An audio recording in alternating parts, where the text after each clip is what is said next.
السلام علیکم ورحمۃ اللہ وبرکاتہ۔ نحمدہ ونصلی علی رسول الکریم، اما بعد۔ محترم سامعین، دوستوں، نوجوانوں اور بزرگوں، تمام حمد و ثنا کے لائق وہی وحدہ لا شریک لہ ہے جس نے ہم تمام کو یہ ایک مقصد کے ساتھ پیدا کیا۔ معزز سامعین، نکاح کے مسائل کی سیریز میں آج کا موضوع ہے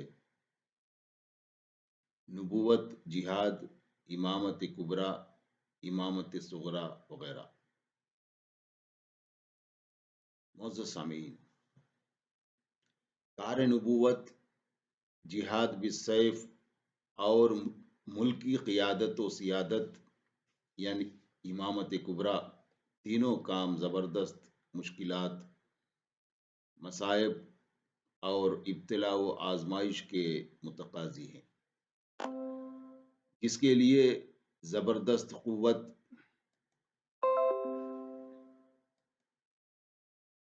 جرأت اور استقامت اور آہنی اعصاب کی ضرورت ہے۔ چنانچہ شریعت نے یہ تینوں کام صرف مردوں کے ذمے لگائے ہیں، عورتوں کو ان سے مستثنی قرار دیا ہے، حتیٰ کہ نماز میں مردوں کی امامت یعنی امامت صغریٰ سے بھی عورتوں کو مستثنی قرار دیا گیا ہے۔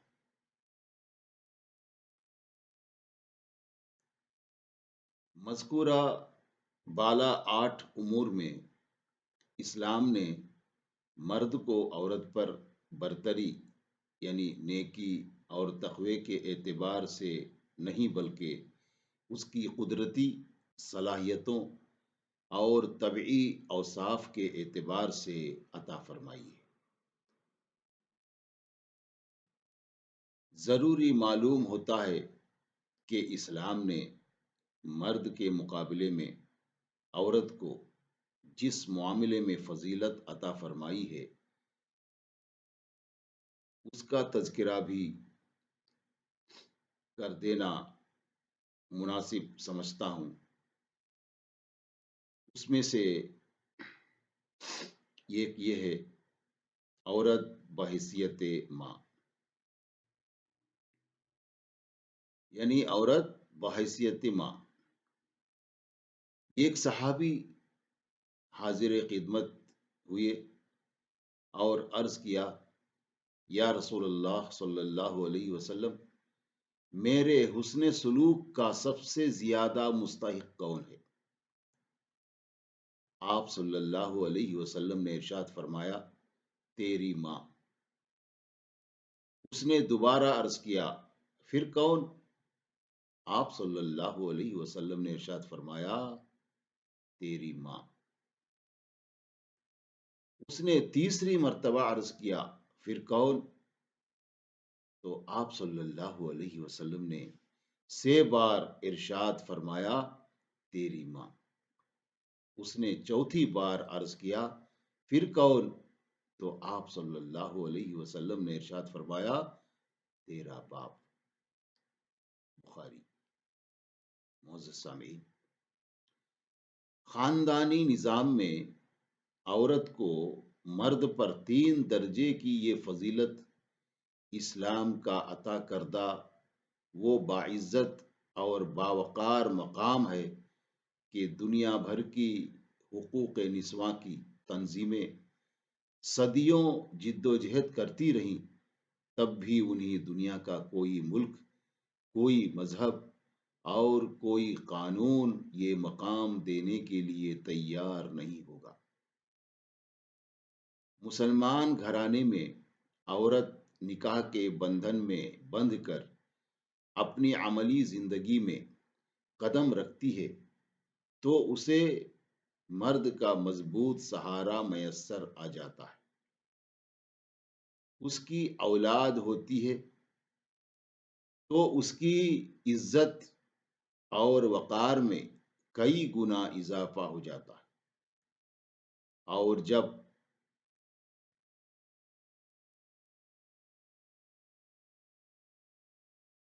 پوتے دوہتے ہو جاتے ہیں تو وہ صحیح معنوں میں یہ ایک مملکت کی ملکہ بن جاتی ہے۔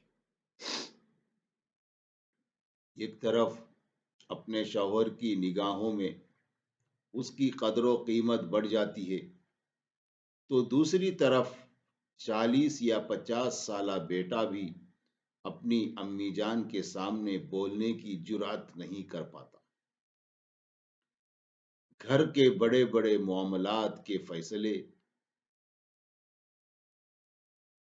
مسلح پر بیٹھی بڑی امی کے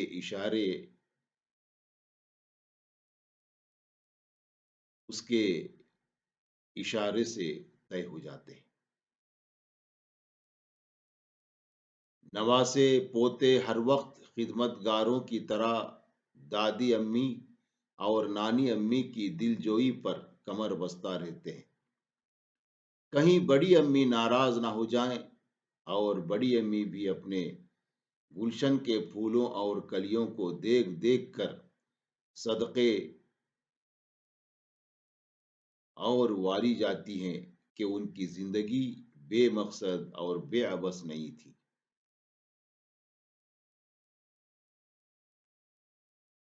فطرت کی عطا کردہ ذمہ داریوں کو انہوں نے پورا کیا۔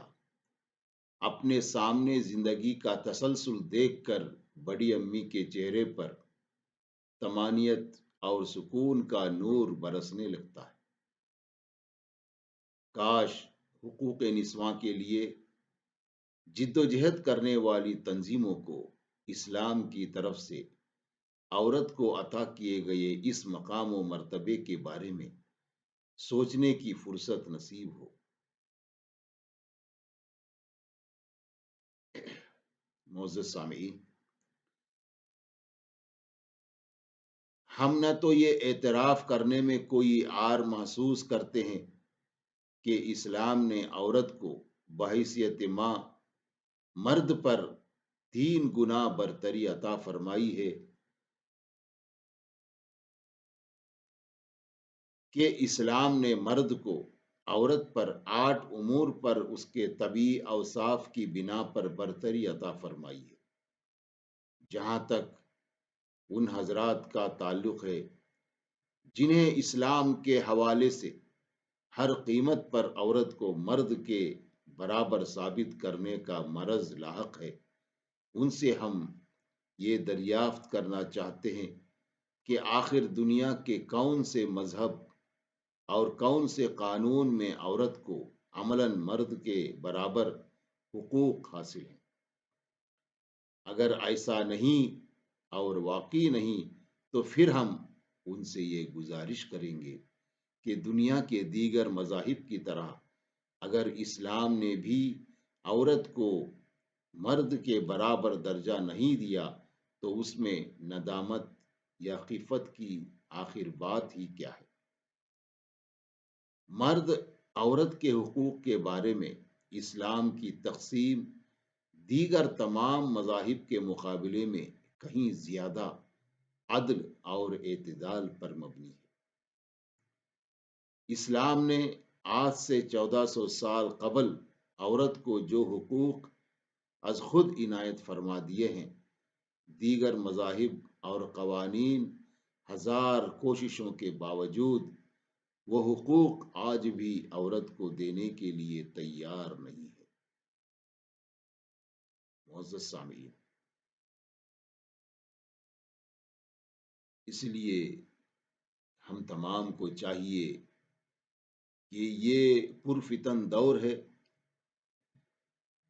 اس میں ہم کو سب سے اہم چیز ایمان ہے، توحید ہے، پھر اس کے بعد دینی تعلیم ہے، اسلامی تعلیم ہے، قرآن اور سنت کی تعلیم ہے۔ یہی چیزیں ہماری آنکھیں کھولیں گی،